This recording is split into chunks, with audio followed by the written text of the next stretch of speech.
ಇದೀಗ ಜುಲೈ 18ರಂದು 137 ಕಾಂಗ್ರೆಸ್ ಶಾಸಕರಿಗೆ ಸಿಎಂ ಸಿದ್ದರಾಮಯ್ಯ ಅನುದಾನ ಬಿಡುಗಡೆ ಮಾಡಿದ್ರು. ಇದರಿಂದ ಕಾಂಗ್ರೆಸ್ ಶಾಸಕರಂತೂ ಹ್ಯಾಪಿ ಮೂಡ್ ನಲ್ಲಿದ್ದಾರೆ. ಆದರೆ ವಿಪಕ್ಷಗಳು ಮುಖ ಕೆಂಪಾಗುವಂತೆ ಮಾಡಿದೆ.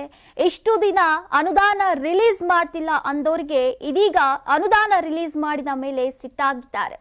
ಕಾಂಗ್ರೆಸ್ ಶಾಸಕರಿಗೆ 50 ಕೋಟಿ ಅನುದಾನವನ್ನ ಸಿಎಂ ಸಿದ್ದರಾಮಯ್ಯ ರಿಲೀಸ್ ಮಾಡಿದ್ದಾರೆ. ಬಿಜೆಪಿ ಜೆಡಿಎಸ್ ಶಾಸಕರಿಗೆ 25 ಕೋಟಿಯನ್ನ ಬಿಡುಗಡೆ ಮಾಡಿದೆ. ಇದರಿಂದ ಕೆರಳಿ ಕೆಂಡುವಾಗಿರುವಂತಹ ವಿಪಕ್ಷಗಳು ಅನುದಾನದ ತಾರತಮ್ಯ ಅಂತ ಆರೋಪಿಸಿದ್ದಾರೆ. ವಿಪಕ್ಷಗಳ ಆರೋಪಕ್ಕೆ ರಿಲ್ಯಾಕ್ಸ್ ಆಗಿಯೇ ಗೃಹ ಸಚಿವ ಜಿ ಪರಮೇಶ್ವರ್ ಅವರು ಪ್ರತಿಕ್ರಿಯಿಸಿದ್ದಾರೆ. ಅವರು ಮಾಡಿದ್ದನ್ನೇ ನಾವೀಗ ಮಾಡ್ತಿದ್ದೇವೆ ಅಂತ ಖಡಕ್ ಟಾಂಗ್ ಅನ್ನು ಕೊಟ್ಟಿದ್ದಾರೆ. ಹಿಂದಿನ ಸರ್ಕಾರದಲ್ಲಿ ಆಡಳಿತ ಪಕ್ಷದ ಶಾಸಕರಿಗೊಂದು, ವಿರೋಧ ಪಕ್ಷದ ಶಾಸಕರಿಗೊಂದು ಮಾಡಿದ್ರು. ಅವರ ಶಾಸಕರಿಗೆ 50 ಕೋಟಿಯನ್ನ ಕೊಟ್ಟಿದ್ರು. ವಿರೋಧ ಪಕ್ಷದ ಶಾಸಕರಿಗೆಲ್ಲ 25 ಕೋಟಿ, 20 ಕೋಟಿ, 10 ಕೋಟಿಯನ್ನ ಕೊಟ್ಟಿದ್ರು.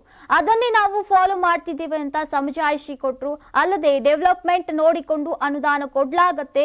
ಒಂದು ಕ್ಷೇತ್ರದಲ್ಲಿ ಹೆಚ್ಚು ಅಭಿವೃದ್ಧಿ ಕಾರ್ಯಗಳು ಆಗಬೇಕಾಗಿರುತ್ತೆ, ಹೀಗಾಗಿ ಹೆಚ್ಚು ಹಣ ಕೊಡ್ತಾರೆ. ಇನ್ನೊಂದು ಕ್ಷೇತ್ರ ಈಗಾಗಲೇ ಅಭಿವೃದ್ಧಿ ಆಗಿರುತ್ತೆ. ಇದೇ ಮಾನದಂಡ ಇಟ್ಟುಕೊಂಡು ಹೋಗಬೇಕಷ್ಟೇ ಅಂತ ಪರಮೇಶ್ವರ್ ಅವರು ಹೇಳಿದ್ರು.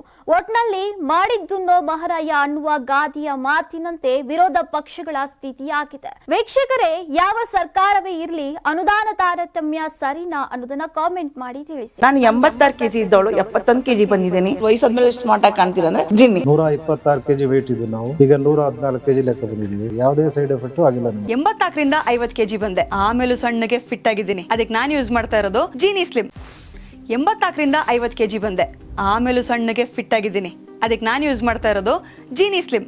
ಸಣ್ಣ ಆಗಕ್ಕೆ ಜೀನಿ ಸ್ಲಿಮ್ ಯೂಸ್ ಮಾಡದೆ ಹೆಲ್ದಿನೂ ಅದೇ. ನೀವು ಸಣ್ಣ ಆಗ್ಬೇಕಾ, ಹೆಲ್ದಿ ಆಗ್ಬೇಕಾ? ಹಾಗಿದ್ರೆ ಜೀನಿ ಸ್ಲಿಮ್ ಯೂಸ್ ಮಾಡಿ. ಸಣ್ಣ ಆಗೋದಕ್ಕೆ ಯಾವುದೋ ಪ್ರಾಡಕ್ಟ್ ಹೇಳ್ತಾ ಇದ್ದಾಳೆ, ಏನಾದರೂ ಸೈಡ್ ಎಫೆಕ್ಟ್ಸ್ ಇದೆ ಅಂತ ಯೋಚನೆ ಮಾಡ್ತಾ ಇದ್ದೀರಾ? ಖಂಡಿತ ಇಲ್ಲ. ಯಾಕಂದ್ರೆ ಇದು ಕೆಮಿಕಲ್ ಫ್ರೀ. ಸಣ್ಣ ಆಗಬೇಕು ಅಂದ್ರೆ ಜೀನಿ ಸ್ಲಿಮ್ ಯೂಸ್ ಮಾಡಿ. ಹೆಚ್ಚಿನ ಮಾಹಿತಿಗೆ ಕೆಳಗೆ ಡಿಸ್ಪ್ಲೇ ಆಗ್ತಿರೋ ನಂಬರ್ಗೆ ಕಾಲ್ ಮಾಡಿ.